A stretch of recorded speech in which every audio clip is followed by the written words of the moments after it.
Tarot healing വിത്ത് ശ്രീരുദ്രയിലേക്ക് ഏവർക്കും സ്വാഗതം. ഇന്ന് യൂണിവേഴ്സ് കരിയർ ഫിനാൻഷ്യലി നിങ്ങൾക്ക് തരുന്ന മെസ്സേജ് എന്താണെന്ന് നോക്കാം. കരിയറിൽ നിങ്ങളിപ്പോൾ പുതിയ തീരുമാനങ്ങൾ എടുക്കാനായിട്ടുള്ള ഒരു ചിന്തയിലാണ്.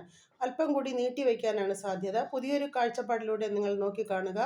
ഇപ്പോൾ അത് അഭികാമ്യമായിരിക്കുന്നു. ഒരു ഭയം നിങ്ങളെ പിടികൂടിയിരിക്കുന്നു. സ്വയം വിമർശനാത്മകമായി ചിന്തിക്കുന്ന ഒരു സമയമാണിതെന്ന് കാണുന്നു. തൊഴിലിന് വേണ്ടി എടുക്കുന്ന അല്ലെങ്കിൽ മുന്നിൽ വരുന്ന അവസരങ്ങളെ പ്രയോജനപ്പെടുത്തിയാൽ അതിൽ സക്സസ് ഉണ്ടാകുമോ എന്ന ഉത്കണ്ഠ നിങ്ങൾക്കുണ്ട്. നിങ്ങളുടെ ഫിനാൻസ് മോശമല്ല. ഇപ്പോഴത്തെ സാമ്പത്തിക അവസ്ഥ നിങ്ങൾ തന്നെയാണ് ഉത്തരവാദി. സാമ്പത്തിക കാര്യത്തിൽ സന്തുലിതവും കരുതലും നിങ്ങൾക്കുണ്ടെന്നുള്ള സൂചന ലഭിക്കുന്നുണ്ട്. ഫിനാൻഷ്യലി മറ്റുള്ളവരെ പിന്തുണയ്ക്കാൻ നിങ്ങൾക്കാകുന്നുണ്ട്. മറ്റുള്ളവരുടെ സഹായം സ്വീകരിക്കാനും നിങ്ങൾക്ക് കഴിയും. സ്ത്രീകളുടെ പിന്തുണ ഇപ്പോൾ നിങ്ങൾക്ക് ലഭിച്ചേക്കാം. വ്യക്തമായ ഒരു ദിശ തിരഞ്ഞെടുക്കുവാൻ നിങ്ങൾക്കാകുന്നില്ല. ഇതൊരു തടസ്സമാണ്. ഫാമിലിയിലോ വർക്ക് പ്ലേസിലോ നിന്നുള്ളതോ നിങ്ങളുടെ മനസ്സിൽ നിന്നുള്ളതോ ആകാം. മുന്നിൽ വഴികൾ രണ്ടെണ്ണം കാണുന്നുണ്ട്. നിങ്ങൾ കണ്ണടച്ചിരിക്കുകയാണ്. ഭയത്തെ മാറ്റി ശരിയായ മാർഗം തിരഞ്ഞെടുത്ത് മുന്നോട്ട് നീങ്ങുക. യൂണിവേഴ്സിന്റെ ബ്ലെസ്സിങ്സ് നിങ്ങളോടൊപ്പമുണ്ട്. ഏവർക്കും ഒരു ശുഭദിനം. നന്ദി, നമസ്കാരം.